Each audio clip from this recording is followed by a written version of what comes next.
നമുക്ക് reciprocity theorem prove ചെയ്യണമെങ്കിൽ നമ്മളൊരു കുറച്ച് അസംഷൻസ് നമ്മൾ പറയുന്നുണ്ട്. അതായത് ഇ എം എഫ് നമ്മൾ എടുക്കുന്ന ഇ എം എഫ് അല്ല നമ്മൾ അപ്ലൈ ചെയ്യുന്ന ഇ എം എഫ് എന്ന് പറയുന്ന സെയിം ഫ്രീക്വൻസി ആയിരിക്കണം. അതുപോലെ തന്നെ ഈ രണ്ട് ആന്റിനയുടെ ഇടയ്ക്കുള്ള മീഡിയം നമ്മൾ പറഞ്ഞില്ല, ഫ്ലോ ഓഫ് എനർജി കാണിച്ചേക്കുന്ന ആ മീഡിയം എന്ന് പറയുന്നത് ലീനിയർ ആയിരിക്കണം, പാസീവ് ആയിരിക്കണം, ഐസോട്രോപിക് ആയിരിക്കണം. അങ്ങനെ കുറച്ച് കണ്ടീഷൻസ് ഉണ്ട്. അതുപോലെ തന്നെ അതിന്റെ ഇംപിഡൻസ് എന്ന് പറയുന്നത് സീറോ ഇംപിഡൻസ് ആയിരിക്കണം. ഇങ്ങനെ കുറച്ച് അസംഷൻസ് നമ്മൾ എഴുതിയതിനു ശേഷമാണ് എടുക്കുന്നത്. നമുക്കറിയാം E21 is equal to Z12 ആണെന്ന് റെസിപ്രോസിറ്റി തിയറത്തിലൂടെ നമ്മൾ പറഞ്ഞായിരുന്നു. അപ്പൊ അതിന്റെ ഇംപിഡൻസ് എന്ന് പറയുന്നത് എന്താ? Z21 എന്ന് പറയുമ്പോഴത്തേക്ക് E21 ഡിവൈഡ് ബൈ I1 ആയിരിക്കും. അതുപോലെ Z12 എന്ന് പറഞ്ഞാൽ E12 ഡിവൈഡ് ബൈ I2 ആയിരിക്കും. ഈ 21 ഈ 12 എന്ന് പറയുന്നത് നമ്മൾ ട്രാൻസ്ഫർ ഇംപിഡൻസ് അല്ലെങ്കിൽ ZT എന്നാണ് നമ്മൾ റെപ്രസെന്റ് ചെയ്യുന്നത്. ZT ആണ്. നമുക്കറിയാം E12 E21 ഈക്വൽ ആയിട്ട് നമ്മൾ പറഞ്ഞു. അപ്പൊ എന്ത് ചെയ്യണം? Z12 is equal to Z21 is equal to Zm. Zm എന്ന് പറഞ്ഞാൽ മ്യൂച്വൽ ഇംപിഡൻസ് ആണ് വരിക.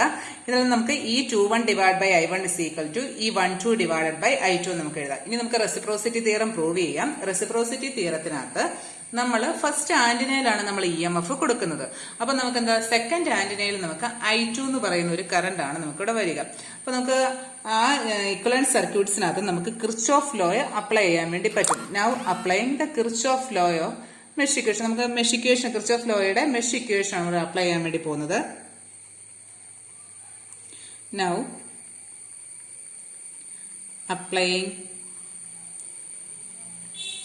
Kirchhoff's equation, Kirchhoff's voltage law equation എന്ന് പറഞ്ഞാൽ കിർച്ചോഫ്സ് മെഷ് ലോ, രണ്ട് സെയിം ആണ്.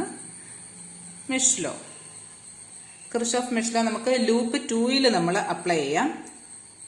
ലൂപ്പ് 2ൽ വരുമ്പോഴത്തേക്കും നമുക്കറിയാം അവിടെ വോൾട്ടേജ് ഇല്ല. വോൾട്ടേജ് എന്ന് പറയുന്നത് നമുക്ക് 0 ആയിട്ട് എടുക്കാം.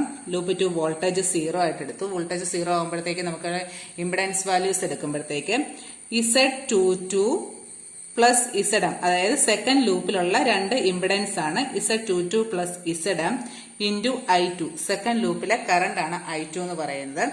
മൈനസ് Zm എന്ന് പറയുന്നത് മ്യൂച്വൽ ആയത് കാരണം I1 I2 അതിൽ കൂടെ പാസ് ചെയ്യുന്നുണ്ട്. അപ്പം വരുമ്പോഴത്തേക്ക് Zm into I1 is equal to 0. അപ്പൊ നമ്മൾ ഈ ഇക്വേഷനാകുന്ന I1ന്റെ വാല്യൂ നമ്മൾ I1ന്റെ വാല്യൂ അല്ല I2ന്റെ വാല്യൂ നമ്മൾ ഇവിടെ സബ്സ്റ്റിറ്റ്യൂട്ട് ചെയ്യാൻ വേണ്ടി പോവാം.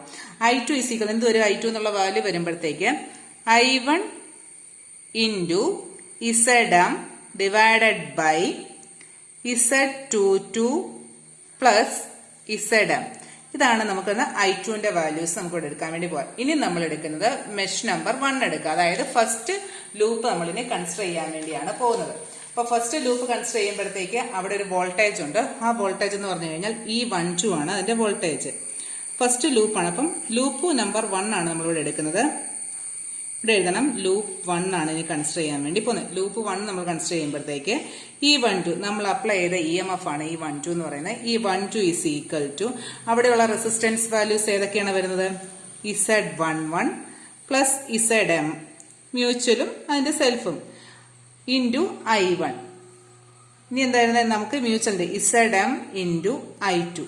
ഇതാണ് നമുക്ക് സെക്കൻഡ് ഇക്വേഷൻ ആയിട്ട് നമുക്ക് ഇവിടെ നമ്മൾ 0 ഇട്ട് എഴുതി, അതുകൊണ്ട് നമ്മൾ ഇവിടെ 0 എടുക്കേണ്ട കാര്യമില്ല.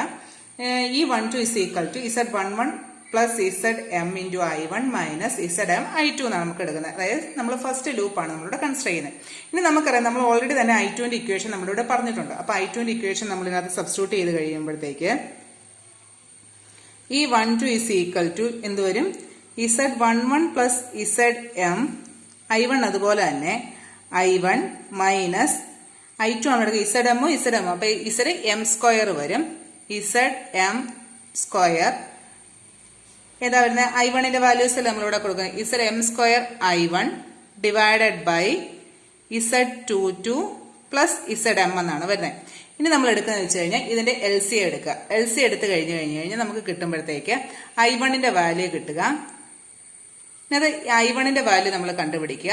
Zm എടുക്കുക, LC എടുത്ത് കഴിയുമ്പോൾ നമുക്ക് കിട്ടുന്ന I1ന്റെ ഇക്വേഷൻ വരുമ്പം E12 Z22 plus Zm divided by Z11 Z22 plus Zm into Z11 plus Z22. അതെങ്ങനെയാണ് കിട്ടുന്നതെന്ന് ചോദിച്ചു കഴിഞ്ഞാൽ നിങ്ങൾക്കറിയാം ഇവിടെ വരുമ്പോഴത്തേക്ക് നമ്മൾ LC എടുക്കുക. LC എടുക്കുമ്പോഴത്തേക്ക് ഇതിന്റെ ബ്രാക്കറ്റ് ഓപ്പൺ ചെയ്ത് വരിക. ബ്രാക്കറ്റ് ഓപ്പൺ ചെയ്ത് വരുമ്പോഴത്തേക്ക് ഇവിടെ Z11 പ്ലസ് Zm എന്നല്ലേ വരിക. ഇത് bracket Z11 I1 plus Zm I1 minus Zm square I1 divided by Z22 plus Zm എന്ന് എഴുതുക.